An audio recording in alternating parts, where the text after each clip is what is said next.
Cover मी। रोहन को तो फर्क भी नहीं पड़ता है अरे यार मारा गया कि श्रुति मरे या जिए।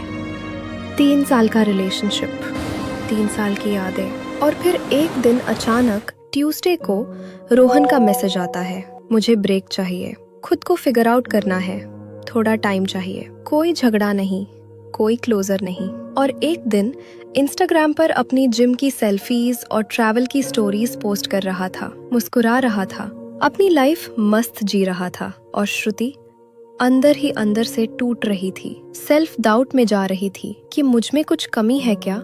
श्रुति की रूममेट ने मजे मजे में उससे जबरदस्ती पंडित जी एआई एस्ट्रोलॉजी डाउनलोड करवाया।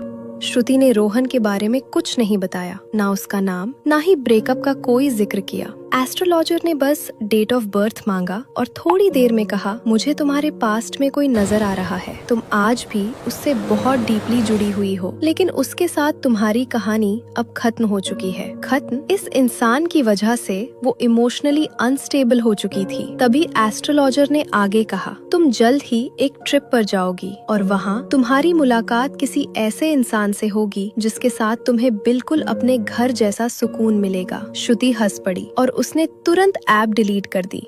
2 महीने बाद श्रुति की कंपनी ने उसे एक कॉन्फ्रेंस के लिए बैंगलोर भेजा। वो पैनल डिस्कशन इतना बोरिंग था कि बस पूछो मत। वो बस किसी तरह वहाँ बैठकर टाइम निकाल रही थी। तभी उसके साथ में बैठे एक लड़के ने उसकी तरफ झुककर धीरे से कहा, क्या तुम भी बोर हो रही हो? Blue eyes, cute smile. उसका नाम कबीर था। उस दिन से वो रोज शाम को मिलने लगे और कॉफी डेट्स पर जाने लगे। और कॉफी कब डिनर में बदल गई पता ही नहीं चला। डिनर के बाद लंबी वॉक्स, और वो लंबी वॉक्स ऐसी बातों में बदल गई जिसके लिए कोई एफर्ट नहीं लगाना पड़ा। सब कुछ एकदम नेचुरल था। आखिरी रात कबीर ने कहा, 2012 में मैं मनाली के एक समर कैंप में गया था। वहाँ एक लड़की थी जिसने इतना प्यारा गाना गाया और वो टैलेंट शो जीत गई थी। श्रुति की धड़कन रुक सी गई। मैं भी 2012 में उसी कैंप में थी और मैंने ही गाना गाया था। उन्होंने पुरानी फोटोज निकाल कर देखी। सेम कैंप, सेम ईयर, और एक ही फोटो फ्रेम में दोनों थे। वो पहले भी मिल चुके थे, एक दूसरे को भूल गए थे और अब किस्मत से वापस मिल गए। एक ट्रिप, एक जाना पहचाना चेहरा, कोई ऐसा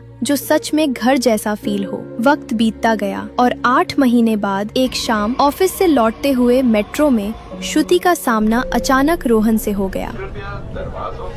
वो आज भी अपनी लाइफ में चीजें फिगर आउट ही कर रहा था और पहली बार श्रुति को उसे देखकर एंजाइटी फील नहीं हुआ। कोई गुस्सा नहीं, कोई दर्द नहीं। अब श्रुति के दिल में रोहन के लिए कुछ फीलिंग्स बाकी ही नहीं थी। जितना भी ट्रॉमा उसके दिल में था वो अब गायब हो गया था, क्योंकि कबीर ने पिछले 8 महीनों में श्रुति की लाइफ में इतनी खुशियां भर दी थी कि वो भूल ही चुकी थी रोहन को।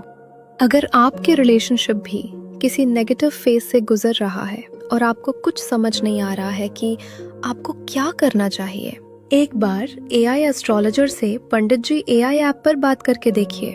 क्या पता जिसके लिए आप रो रहे हो वो आपके लिए बना ही ना हो।